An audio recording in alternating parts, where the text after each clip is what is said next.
Scream is a song that's a little darker and a little more vicious, I guess, than some of the stuff we've done before. Definitely a very focused song. Right from the beginning, we really wanted to slow this record down, have it be a really groove-oriented album. We've never really done that kind of stuff.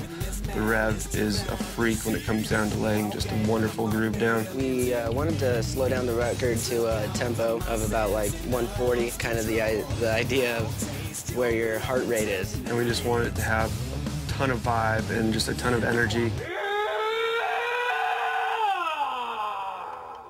It almost has like a modern, old school, very, very early Avenged Sevenfold dark vibe. Lyrically, we wanted it to be like kind of like almost not violent, but like a pleasure through killing type of a vibe. That one rules. I don't think we need any more. Or maybe one more?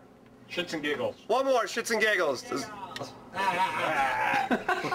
There's a few parts in that song that we tried that have never been done by us, like the incorporation of using extreme sub bass. We got our buddy J.E., hip-hop producer actually, to come in and do some 808 blasts, and he made all those, and it came out really great. We just heard those a couple weeks ago for the first time. Dude, the backups and screams are crazy.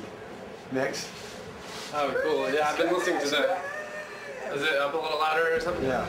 Nice. So if you have a system with subs, you're actually going to hear just a super low sub bass come in, and it'll just rattle your speakers, and I think that's something that, you know, hard rock, heavy metal bands and songs haven't really done. We're in Vegas a lot, and I like to gamble. I love to gamble. That's a good time. I was like, you know that chromatic scale when you pull down a slot machine?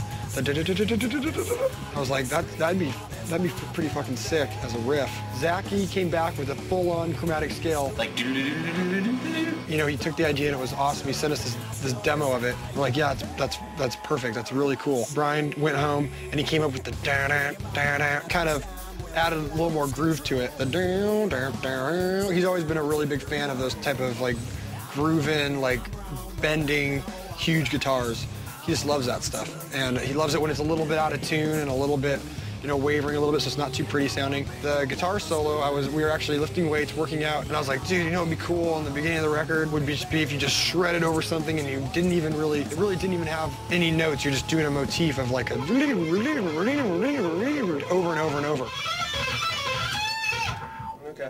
And the solo is the hardest solo to play because it's all picked. It may sound like it's something else, but it's all picked. It's all those fast, ridiculous triplets, and I don't know how I'm going to play it live, but we'll figure it out. That's a badass solo. it's a song that you could definitely bang your head to, or you can always see one of your favorite dancing girls dancing to it. To me, this song with the riffs and stuff was like a strip club anthem, you know, just pure groove. Girls can dance to it. At the end of that song, we kind of wanted to make it like kind of coming in and out and a little bit more of like a euphoric type of feeling.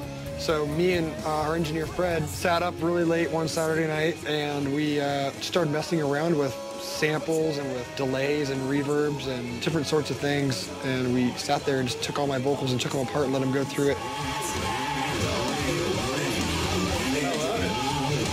I love I it. like the way it goes, it like blends into the chorus. That's the craziest, yeah. So that's how Scream came about. We didn't want it to be like, oh, here's a grooving part and we're gonna ruin it with a fast part.